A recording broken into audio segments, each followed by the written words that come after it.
其实我来之前我一直在想，就这2天你心里会不会有点焦虑？因为我听说你又上热搜了。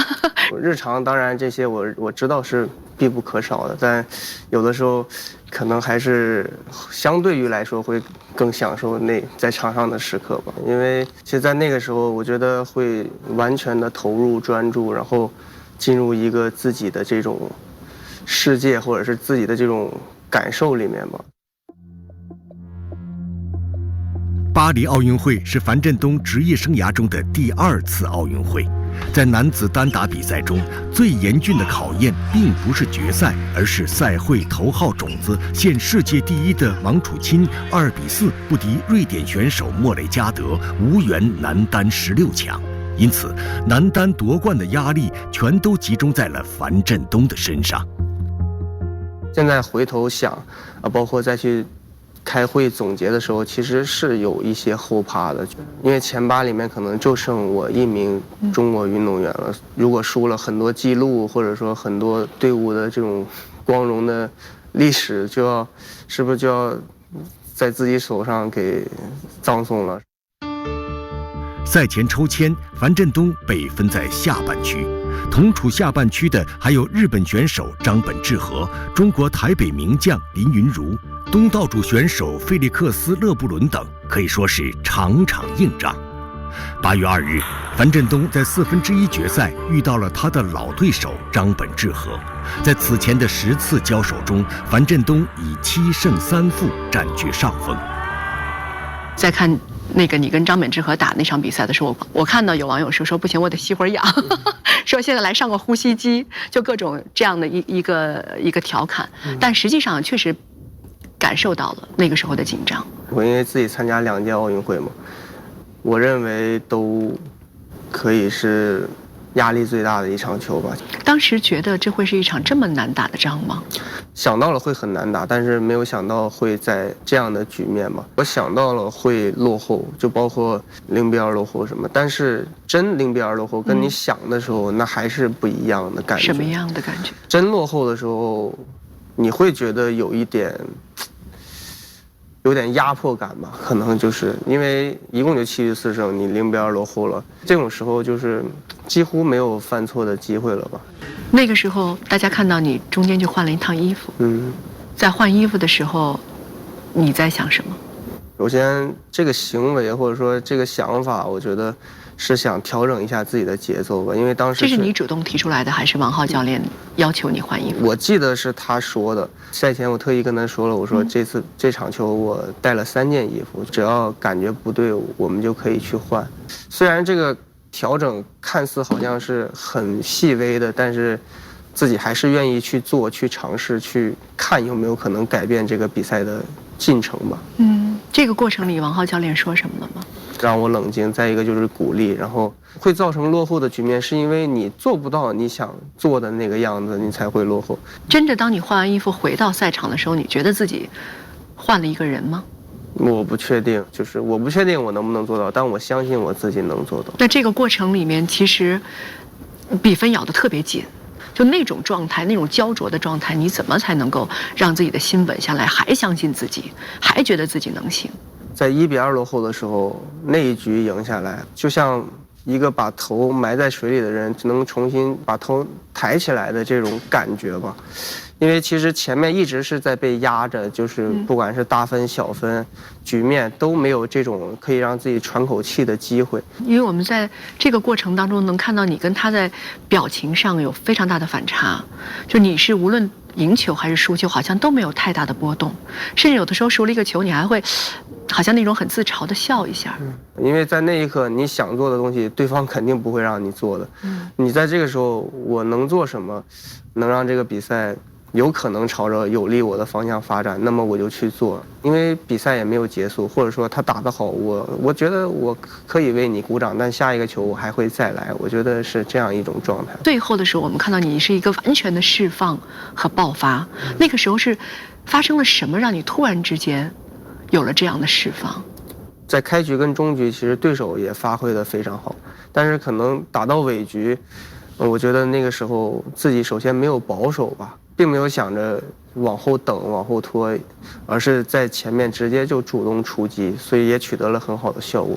应该会有一些时刻，你就想让对方知道你打不败我。确实，首先在奥运会这种赛场上，它绝对不仅仅考验的是你的技术实力，绝对考验的是综合实力。我觉得对手是敢拼，他敢去想着去咬你一口，但是作为我们肯定永远是敢赢，我们是不管你拼成什么样，我们想的都是赢。其实从这个角度来说，也是中国乒乓球能够一直长盛不衰也好，或者说打到关键球有时候就赢对手2分也好，我觉得是这样一种内心的力量。这一局比赛结束了，仰天把双手展开，表情特别从容，好像世界和宇宙都被你抱在了怀里。我觉得首先是一种释放，连这种困难、这种处境都能够去扭转回来，我觉得自己真的挺棒，就是这种感觉。虽然这只是一场8进4的比赛，当时赢完我也不确定我最后能否获得冠军，但是我觉得在那一刻我是成功的，或者说在这一场球我是做到了战胜自己。战胜自己的那一刻，有的时候甚至比你得到任何的荣誉都能让自己感受到更多成长。可能原来觉得一次比赛你必须最后拿到冠军，好像才是这一次比赛才是所谓成功的，但是其实过程中你还会有很多可以磨练自己、战胜自己的阶段。即使你最后没有获得这个冠军，但也无需去把那些过程中你的一些所谓战胜自己这样一种过程去给忘记。从2013年出道巴黎世乒赛到2024年奥运会，巴黎再一次成为樊振东的福地。北京时间8月4日，樊振东以4比1的大比分击败莫雷加德，赢得了巴黎奥运会乒乓球男子单打项目的金牌，使他成为继马龙之后又一位超级全满贯的乒乓球男运动员。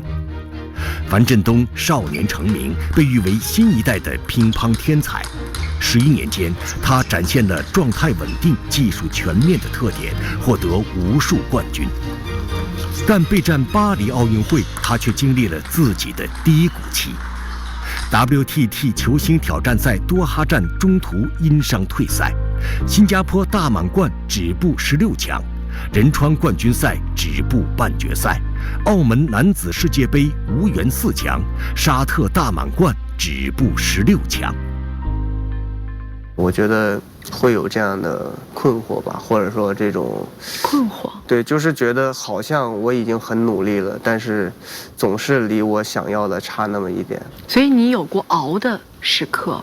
有，其实大家都说我现在是超级大满贯了，但其实我所有比赛的亚军我也都拿过。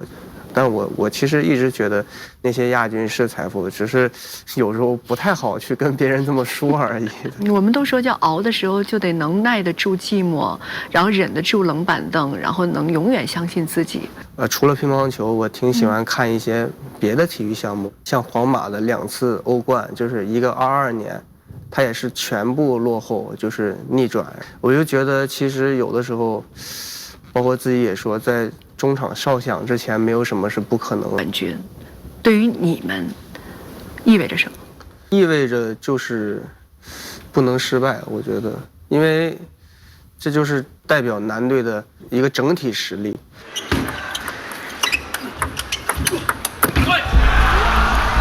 男子团体决赛的对手是瑞典队。从上世纪60年代开始，双方在世界大赛中频频上演巅峰对决。不过，进入21世纪后，瑞典队青黄不接，直到近几年情况才有所改善。莫雷加德、科尔伯格等一批队员的出现，给国乒构成压力。而在今年2月的釜山世乒赛上，中国男团在与韩国队的半决赛上也曾上演惊险一幕。在王楚钦和马龙遭遇输球的情况下，樊振东独得2分，3比2逆转，战胜韩国队，闯入决赛。樊振东是3比0战胜了张玉珍，帮助中国队扳平了比分。会不会有那么一刻，眼前会浮现出釜山世乒赛当中，你们3个人的那个状态呢？其实每一场球，不管是准备啊，还是互相提醒，都会以那场球为例子。那是男队近些年来吧少有的这种困难局面，特别是在团体赛上，所以对于大家来说，肯定是记忆非常深刻的。我们3个人在聊的时候，都会去想，一上来就要主动。之后我看到你的整体状态也是松弛的，你选择了姆巴佩那个庆祝进球的方式。是灵感一现，还是之前设计了？单打也是姆巴佩，但没做好。在法国，这次正好在巴黎的奥运会，其实这次比赛现场的这种氛围，其实让我挺震撼的。然后打完单打决赛，其实我也觉得，还是想用这种方式，一个是跟他们有一些互动，再一个也是用自己的方式表达一些感谢吧。这是让我挺感动的一点。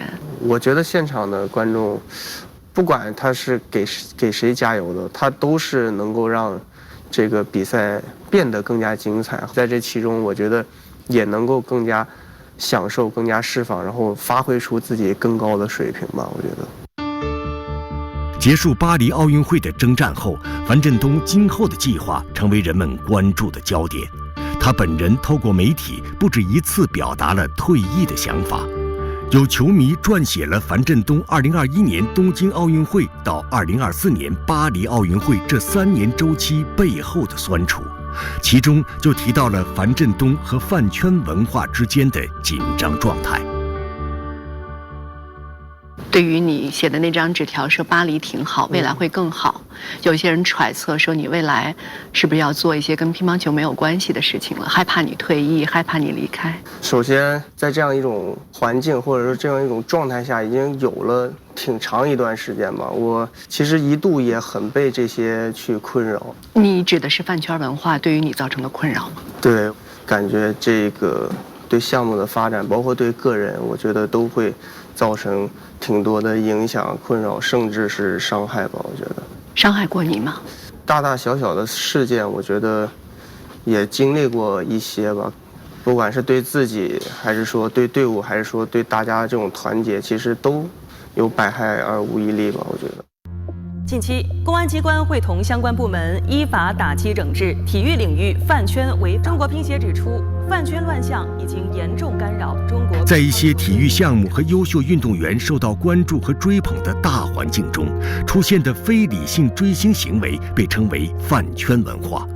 从社交媒体上粉丝之间的互撕谩骂，到线下追星时的围追堵截、恶意攻击，部分极端且失控的饭圈行为很难不对运动员的比赛、训练乃至日常的生活造成影响。8月17日，中国乒协发布声明，强烈谴责了饭圈乱象。就其实这个时候会感觉到运动员本身的无奈啊。有的时候你会觉得输球也不行，赢球好像也没那么行。你们除了在技术上更强大之外，在心态上、在性格上、在胆识上，包括在处理和世界的关系上，都要变得更强大一点。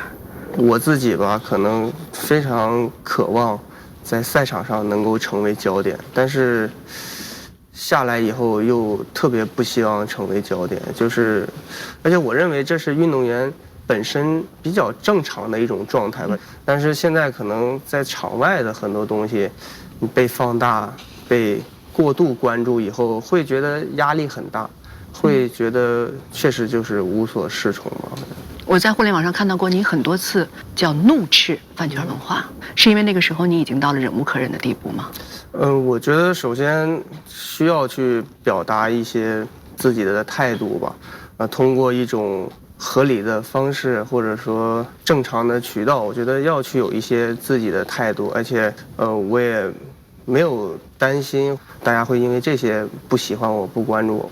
然后再一个，我也希望能够通过我的引导，能够让这个项目包括体育的这种氛围能够更加健康、积极向上。你发了那条微博之后，大家都在揣测说你是不是要退役了，真的吗？我觉得确实打完这些奥运会非常累吧。我觉得首先还是需要好好休息，包括对于下届奥运会，其实目前完全没有考虑，但是未来会怎么样，我觉得还是交给时间吧。